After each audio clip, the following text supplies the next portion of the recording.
Hello everybody. In today's video we're going to take a look at how to make minor repairs to vintage speaker cones using your standard hobby grade.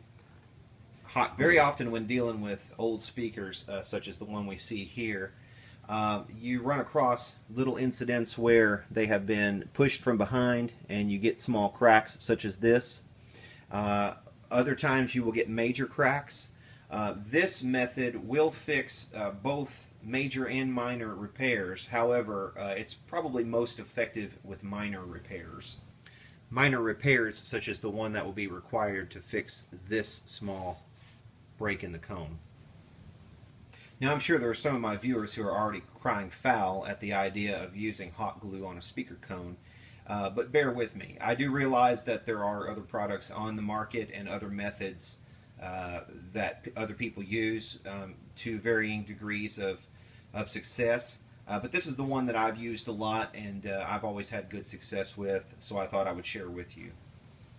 Our example speaker we'll be repairing today is from a 1965 Gibson Skylark GA5T.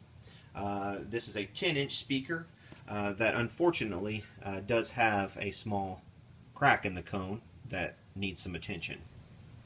If you'd like to see the full service and repair of the amplifier that this speaker came out of, I will put a link up here that you're more than welcome to click on after this video is over, and it'll open in a new window, and you're welcome to view that and share your comments on that.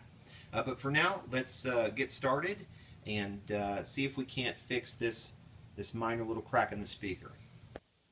Okay, the beauty of using a hot glue gun as opposed to some of the other methods is hot glue actually is very pliable once it cures. So it's flexible, it's pliable, and it does last quite a long time. It's also impervious to weather, moisture, things of that nature. And the great thing about it is it's really hard to mess up a repair, if not impossible to mess up a repair like this.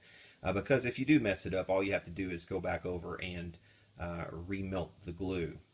But we'll get started here on this crack and we'll get it at an angle where we'll be able to see it.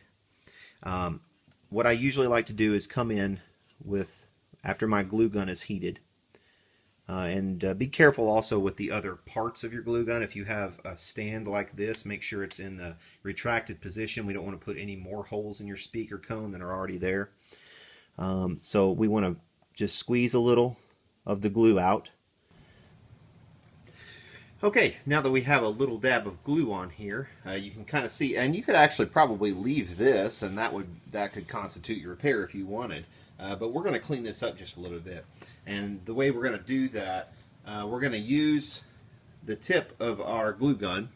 We're also going to take our hand and reach underneath and just kind of press around the area, or just hold the area firm, so that when we press down with the glue gun on this side, it will actually press the two pieces together so that they are no longer,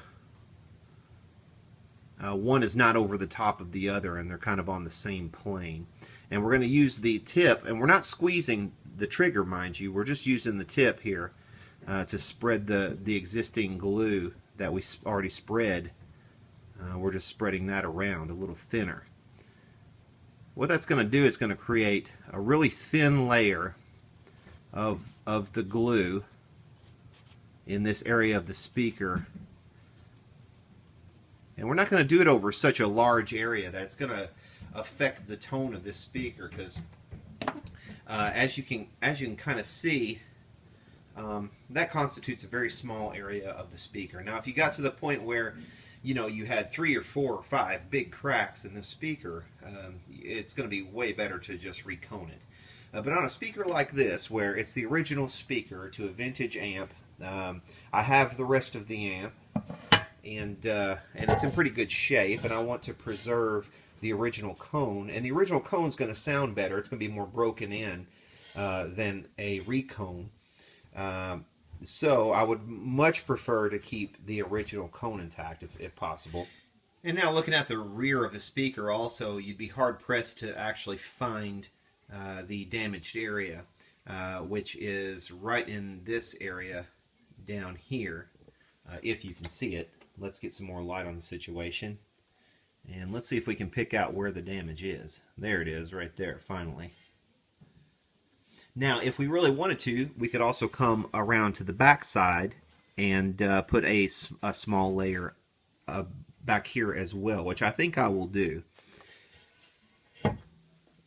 So, I'm going to repeat the same process that we did just a moment ago on the back side. So we're going to squirt just a tiny amount of the glue.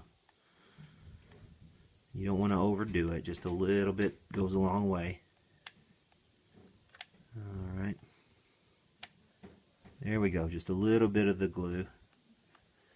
And then we're going to, same thing, now on the other side we have glue already there, and it will melt along with this, so you don't want to stick your finger to it. But we will just spread it out over the area, just like we did on the other side.